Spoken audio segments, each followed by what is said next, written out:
Bila kita lepas tu dah memang at least kurang-kurangnya asas sudah selesai. Dia ada dua benda tau, saudara-saudari. Okey.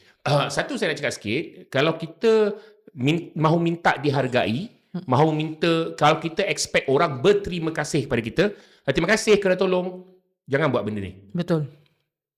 Jangan buat benda ni. Sebab bila kau tolong orang, tak semestinya orang sama pandangan dengan kau, dia punya tahap emosi dia, tahap mental dia sama dengan kau. Dia tak semestinya. Jadi kau jangan expect, aku ni buat kerja, sebab banyak saya tengok daripada zaman COVID tak menghargai apa yang kita orang nak. Itu tak cakap terima kasih. Tak cakap thank you. Because you know what? This is not about you. Benda ni bukan pasal anda.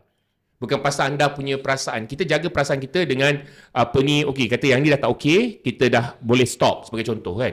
Tapi kalau kita nak minta masuk, rasa kita kena hargai, macam kata Olivia kan, apa Olivia kata tadi kan, kita komplain sebab kita rasa tak dihargai lah benda kita membantu. Kita tak boleh ada that kind of feeling. Kita nak masuk tu bukan kerana untuk kita punya personal gratification atau kepuasan diri kita sendiri. Kita rasa puas membantu orang. Itu bukan cara dia kan. Kita rasa orang nak menghargai kita, orang kena hargai kita, orang kena ni. Itu bukan sebenarnya cara dia.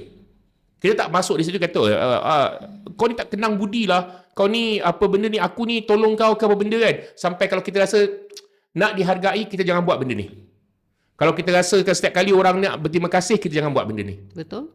So, jadi benda ni tak perlu pun dibawa kepada media sosial sebenarnya. Jadi kita cerita dengan anda ni ialah untuk mengatakan, ada orang kata, Alan kau ni temberang.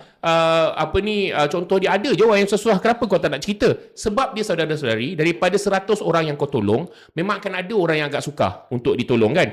Yang akan buat perangai. Saya masih ingat Encik Nizam ada uruskan, kaki dah tak ada dua-dua yang kita, yang hamba Allah yang pakai, yang kursi roda. Ya, dia merajuk dengan Ili. Cakap dengan Cik Nizam.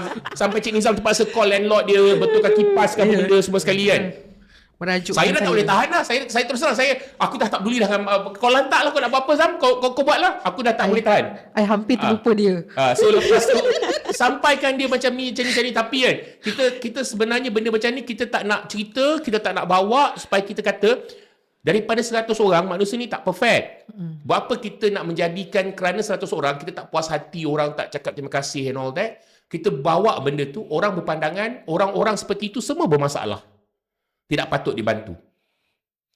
Benda ni secara realiti je memang akan ada lah, seperti mana orang yang difficult kan, orang yang susah untuk ditolong.